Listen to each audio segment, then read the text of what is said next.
प्रिय मित्रहरू good morning, शुभ बिहानी। आज बिहानी मिति 2081 साल कार्तिक महिना 7 गतेको दिन लसुनको अवस्था म बुझ्न आएको छु। यहाँ हेर्नुहोस् लसुन कत्रो कत्रो भएको छ। बिना खनजोत लसुन कसरी लगाउने भन्ने शीर्षकमा तपाईँ भिडियो हेर्नुभएको छ। र हेर्नुहोस् त यो लसुन।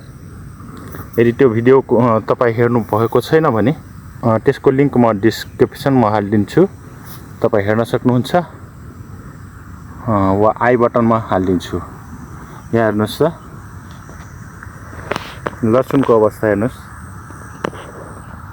बिना खनजोत लसुन कसरी लगाउने भन्ने शीर्षकमा लसुन लगाएका थियौँ र लसुन एकदम राम्रो उम्रिएको छ। हेर्नुहोस् त, यहाँ हेर्नुहोस्।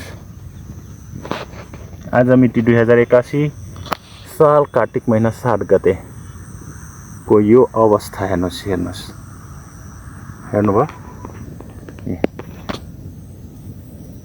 अब यो माथि निस्किसकेको छ र तल मल छ र यो परालको छापो छ। अब यसमा के हुन्छ, चिस्यान सुक्दैन, चिस्यान रहिरहन्छ र त्यसलाई गोडमेल गर्नु पर्दैन, किनकि त्यो माथि नै छ, जरा मात्रै जमिनमा हुन्छ र जुन पोटी हुन्छ त्यो माथि आएको हुन्छ। त्यसकारण गोडमेल गर्न जरुरी छैन। अब यसलाई केवल अब कता कता झार निस्क्यो भने हातले निकालिदिने हो र आवश्यकता अनुसार तपाईँ यसलाई सिँचाइ गर्न सक्नुहुन्छ।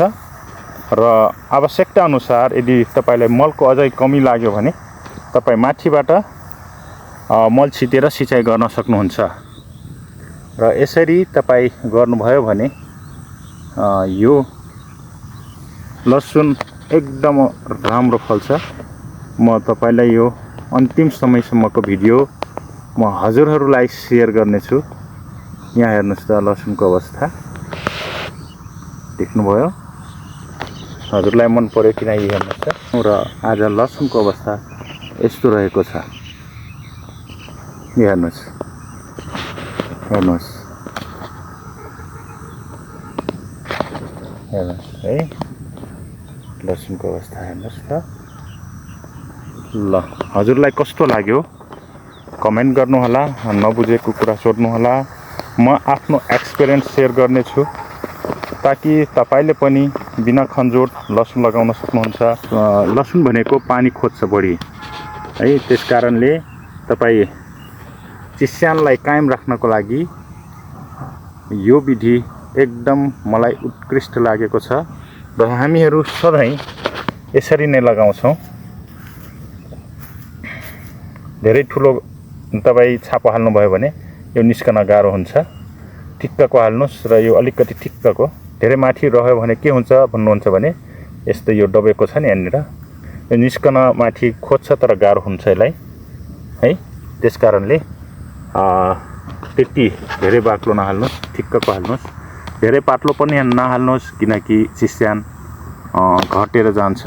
आजको भिडियोबाट तपाईले के पाउनुभयो तपाईँ भन्नुहोला। हेर्नुहोस् आजको अवस्थाको प्रोग्रेस रिपोर्ट चारैतिर मैले देखाएको छु। चारैतिरबाट माथिबाट मसँग ड्रोन क्यामेरा त छैन, तैपनि तपाईँ चित्त बुझाउनुहोस् यसरी है। अहिले घाँस उम्रेको छैन, त्यो धानको गाँसबाट के निस्केको छ त्यो आफै सुकेर जान्छ, केही गर्नु पर्दैन। र बाँकी जम्मै लसुन हो। लसुन यसरी उम्रिसकेको छ। Okay, thank you, good morning, by by.